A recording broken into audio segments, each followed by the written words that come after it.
Agora, você não pode achar que todas as pessoas que são ricas, que elas vão ser,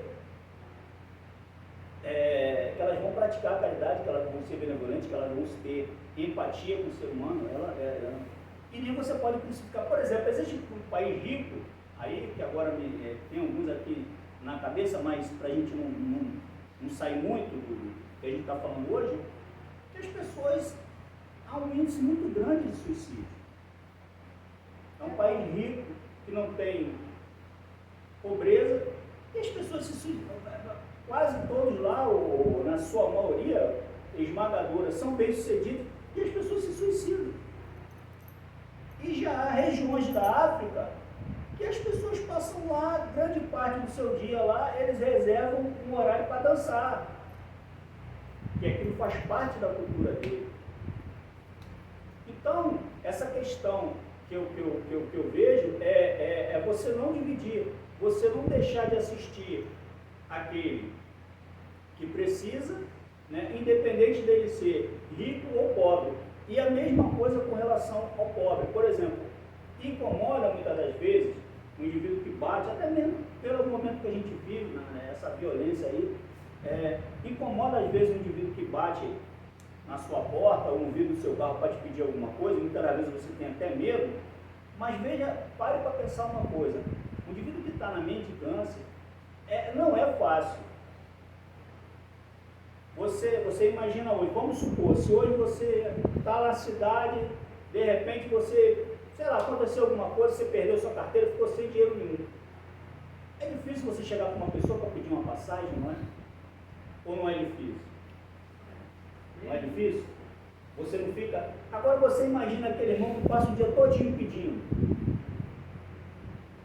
Eu sinceramente, eu não tenho cara para pedir nada. Eu não tenho cara para pedir um centavo a ninguém. Eu não tenho. Então você imagina aquele irmão que está ali na mendicância, pedindo. E outra coisa que é triste, na maioria das vezes, a gente dá alguma coisa, a gente dá com uma má vontade tão grande, que ele recebe aquela energia pesada da gente. Porque por incrível que pareça, né? Não é por incrível que pareça que a gente sabe disso. Até aquele mendigo que está ali na rua, as nossas energias podem prejudicar ele mais do que ele já está. Mais do que ele já está. Tem gente que vai lá dentro, pega um pão duro, né, mofado, né? E dá para a pessoa. Mas a gente quer comer um pão duro, mofado? Se der para passar uma manteiga, pelo menos não botar no fogo, não entendeu, né? Como uma coisa. Então, essas questões aí são muito complicadas, porque, e outra coisa, uma pessoa que está passando por uma prova, que a gente vê aí, por exemplo, nas calçadas, elas não vão deixar a gente mais pobre, ou não vão deixar a gente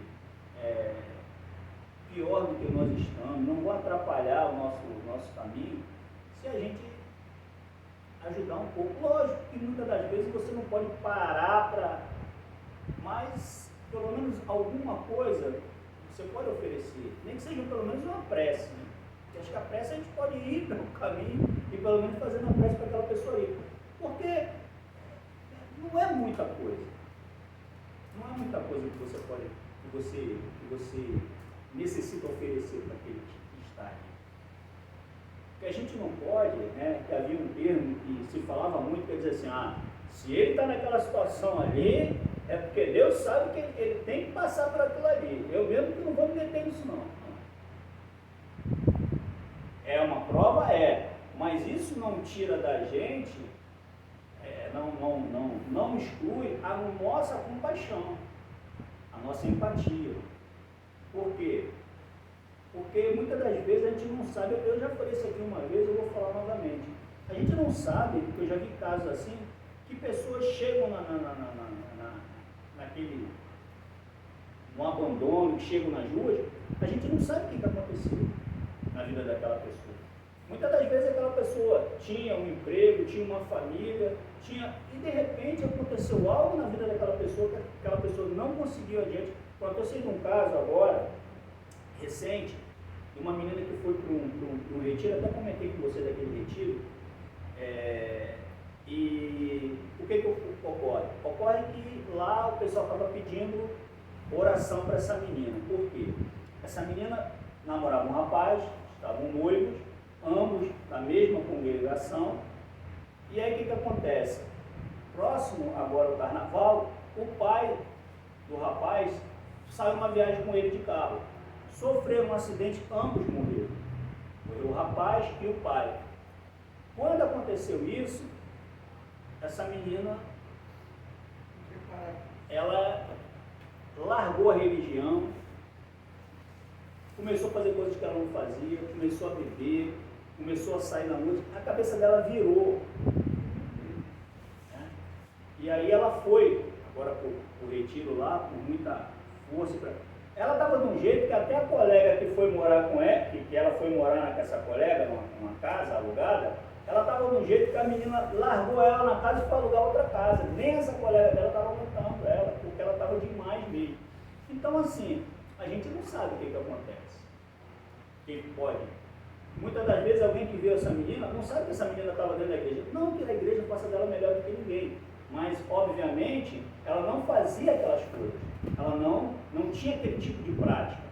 E depois do desencarne do noivo dela, lá do namorado, ela acabou indo por esse caminho. Então, isso daí é uma coisa que pode ocorrer na vida de qualquer um.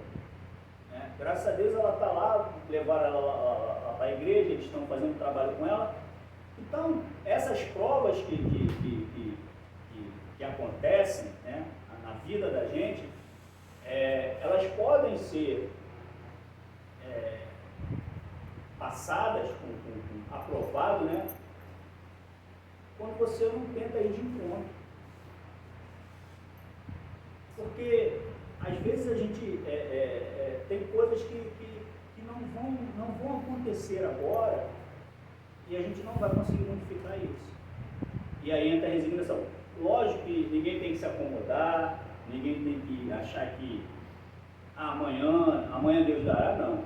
Mas a paciência, sobretudo na dificuldade financeira, nas dificuldades, ela é necessária. A paciência e a resignação.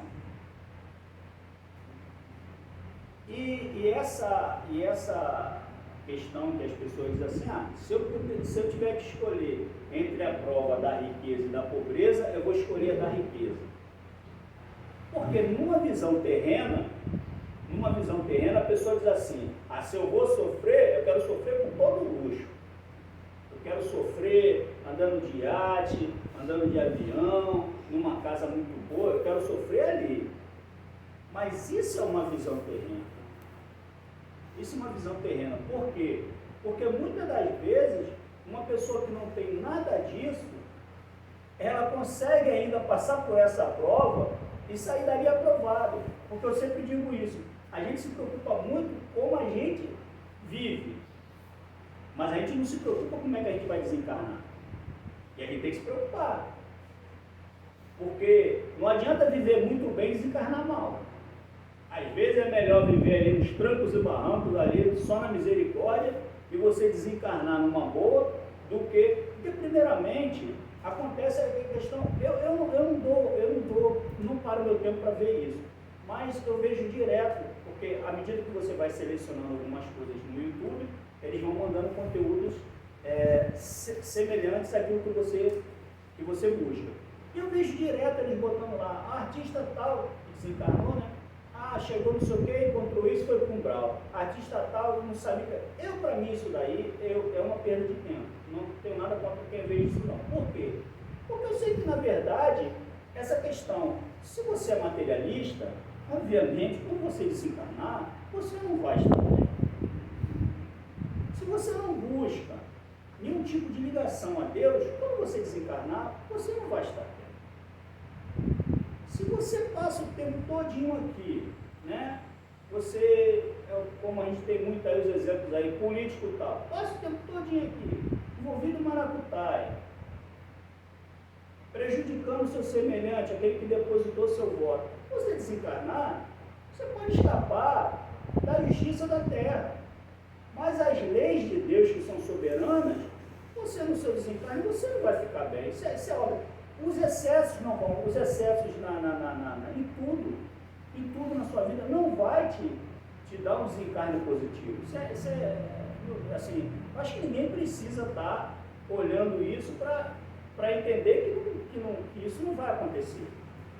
Então, tem uma frase que diz assim: o povo que não luta pela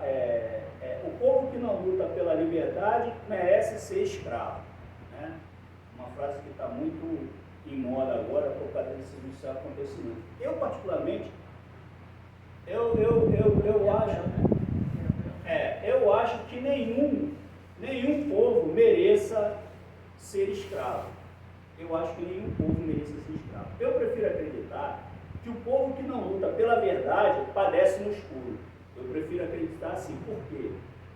Porque, na verdade, a gente tem que entender que tudo aquilo que nós passamos está diretamente relacionado com as atitudes que nós temos nessa e nas outras vidas, e aquilo que nós nos propomos.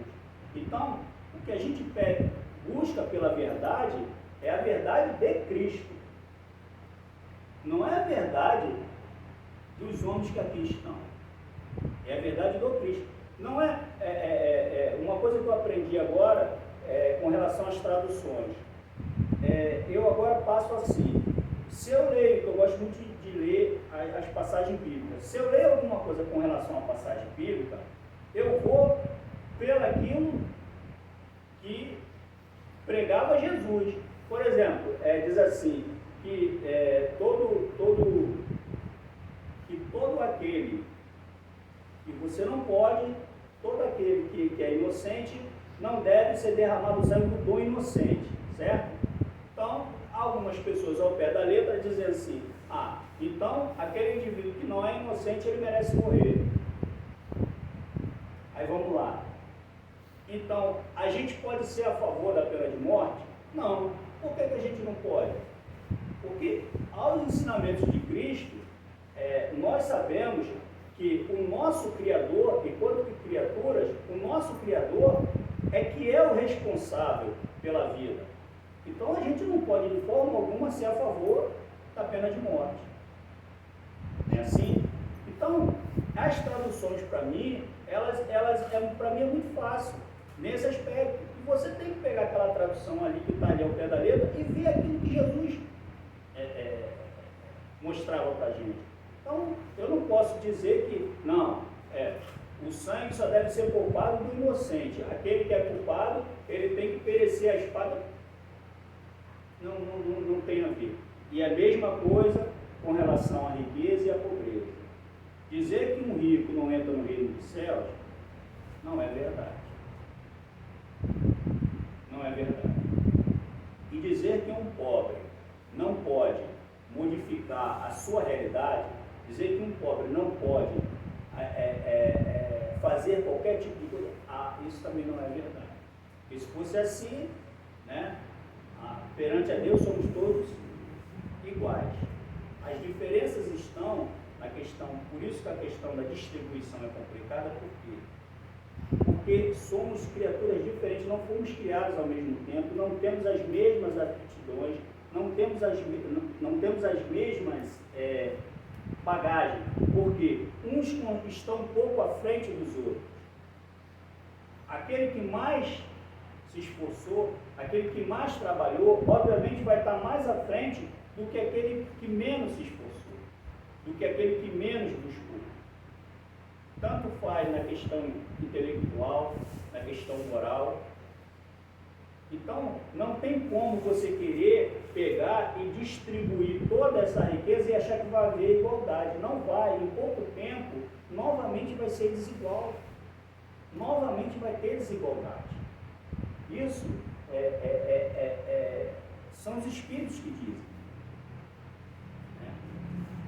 Então, para mim, é tranquilo isso, eu não vou buscar outra situação. É necessário os trabalhos sociais, é necessário as oportunidades, é lógico que é. O político é ser representante, ele está ali para isso. Como você também não precisa também necessitar esperar, né? Porque se fosse assim, porque se Irmã Dulce fosse esperar, se Maria Teresa de Calcutá fosse esperar, se Papa João Paulo, Chico Xavier, qual era a formação que Chico Xavier tinha? Mas ele não consolava as pessoas, e ele distinguia rico e pobre? Ele não distinguia. E ele não tinha formação acadêmica, né, para lidar com aquelas pessoas. E muitas das vezes, Chico usava o quê? De pura psicologia, né? Para lidar com aquelas pessoas. Então,